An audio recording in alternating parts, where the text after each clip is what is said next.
এত টাকা টাকা করো কেন? তুমি কি আমার সাথে সংসার করবা নাকি টাকার সাথে সংসার করবা? আমি টাকার সাথেই সংসার করবো। শোন, তোকে না আমি বিয়ের আগেই বলেছিলাম যে টাকা থাকলে আমি তোকে বিয়ে করব, টাকা নেই তো বিয়ে করব না। এখন তুই টাকা নিয়ে আসিস নি, তোর সংসার আমি করবো না।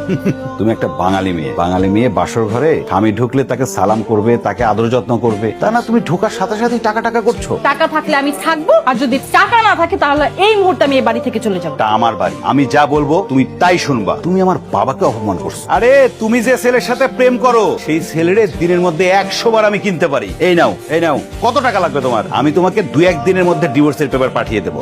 তুমি এই টাকা নিয়ে এক্ষুনি আমার বাড়ি থেকে বের হয়ে যাবে। আরে ছাগল, তোকে বিয়ে করেছি কি তোর সাথে সংসার করার জন্য? আমি বিয়ে করেছি তোর টাকার জন্য। আমার টাকা হলেই চলবে। জামাইবাবুজি, তুমি আমাকে সকাল সকাল ঢুকে পাঠালে কেন? আপনি আপনার মেয়েকে নিয়ে যেতে পারেন।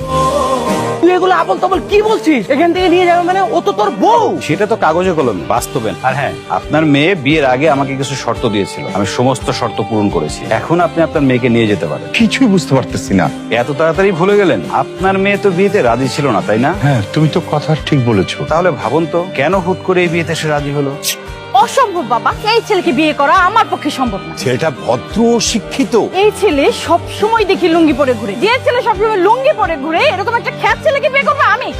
দেখুন, আপনি যে উদ্দেশ্য বা স্বপ্ন নিয়ে আমাদের বাড়িতে গিয়েছিলেন, সেই উদ্দেশ্য বা স্বপ্ন কোনোটা আপনার পূরণ হবে না। তুমি এগুলো কি বলছো মামুনি? আপনি নাকি আপনার ছেলের সাথে আমার বিয়ের কথা বলে আসছেন। সেটা তো তোমার বাবা বললো, তাই আমি রাজি হইলাম। How funny! মানে বাবা আপনাকে বললো আর আপনি রাজি হয়ে গেলেন? চমৎকার! একটা বারের জন্য বোঝারও চেষ্টা করলেন না বা জানারও প্রয়োজন মনে করলেন না এই বিয়েতে আমার মতামত আছে কি নেই। মানে আপনার ওই লুঙ্গি পরা ছেলেকে বিয়ে করা না আমার পক্ষে সম্ভব না।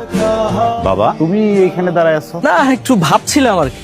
আমার বন্ধু আসলাম তার বাসায় ডাকছিল তার মেয়ের সাথে তোর বিয়ের কথা বলার জন্য, কিন্তু তার মেয়ে এই কথা শুনে আমাকে অপমান করলো। কি বলছো বাবা? আসলে হয়েছে কি, আমি নিজে থেকে তোর বিয়ের কথা বলি নাই। আমার বন্ধু আসলাম তার মেয়ের সাথে তোর বিয়ের কথা বললো। আমিও চাই তুই আমার বন্ধুর মেয়েটাকে বিয়ে করে ওকে সঠিক পথে নিয়ে আয়। তাহলে বিয়ে হবে? আমি ওই মেয়েকেই বিয়ে করব। ওই মেয়েতে তোকে বিয়ে করতে রাজি হচ্ছে না। আমি তো তোমাকে বললামই আমি ওকেই বিয়ে করব। কিভাবে হবে এটা তো তোমাদের ভাবতে হবে। তুমি তোমার বন্ধুর সাথে কথা বলে বিয়ের ডেট ফাইনাল করো। আমাকে বিয়ে করার কি যোগ্যতা আছে তোমার? আছো তো শুধু সারাক্ষণ লুঙ্গি পরে ঘুরে বেড়াতে। লুঙ্গি পরে ঘুরে বেড়ালে না চলে না, টাকা ইনকাম করতে হয় টাকা। একটা সংসারে কি টাকাই সব?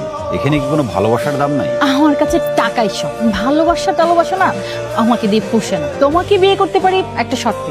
যদি তুমি আমার এই শর্তে রাজি থাকো তাহলে আমি তোমাকে বিয়ে করবো। বলো তোমার কি শর্ত? বিয়েতে যে কাবিননামা ধার্য করা হবে সেই কাবিনের পুরো টাকা বাসর ঘরে আমার হাতে দিতে হবে, এবং সেই কাবিনের টাকাটা নির্ধারণ করব